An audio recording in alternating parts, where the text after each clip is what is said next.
नमस्कार, मैं वैशाली। आप देख रहे हैं दमदार न्यूज चैनल। आइए रुक करते हैं आज की बड़ी खबर पर। राम रहीम जब जेल से आए बाहर तब क्या रहे हरियाणा चुनाव के नतीजे। रेप और हत्या केस में सजा काट रहे डेरा सच्चा सौदा कमेटी के प्रमुख राम रहीम की फरलो हरियाणा सरकार ने मंजूर कर ली है। राम रहीम 21 दिन बाद अब जेल से बाहर रहेंगे। ये 7वीं बार है जब राम रहीम को किसी भी चुनाव से पहले फरलो या पेरोल मिली है। हरियाणा में अब से 2 महीने बाद 90 सीटों पर विधानसभा के चुनाव होने हैं। राम रहीम को पहले 6 चुनावों में 192 दिनों के लिए पेरोल मिल चुकी है। राम रहीम की फरलो पर कांग्रेस ने सवाल उठाया है कि कांग्रेस प्रवक्ता सुरेंद्र राजपूत का कहना है कि जब चुनाव में भारतीय जनता पार्टी फंसती है तब रहीम की गोद में जाकर बैठ जाती है। क्या भाजपा अपने बूते चुनाव नहीं जीत सकती है? वहीं राम रहीम के फरलो पर सत्ताधारी बीजेपी चुप है। कांग्रेस की तरफ से उठते सवाल और बीजेपी की चुप्पी के बीच चर्चा यह है कि क्या राम रहीम सच में चुनाव में प्रभावी हैं? राम रहीम बाहर आए तो क्या रहे चुनाव के नतीजे?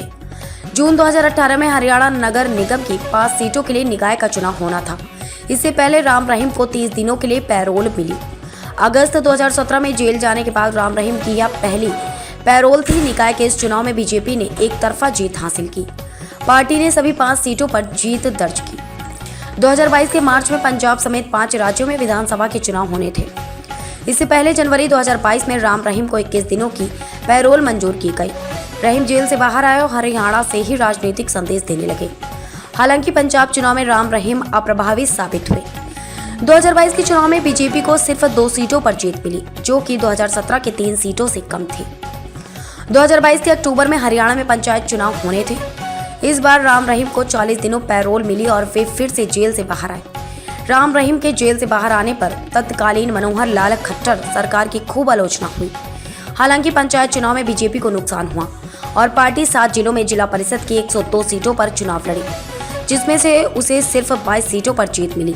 पंचकूला पलवल में पार्टी बुरी तरह हारी। फिलहाल इतना ही। अगले अंक में फिर होगी मुलाकात। तब तक के लिए नमस्कार।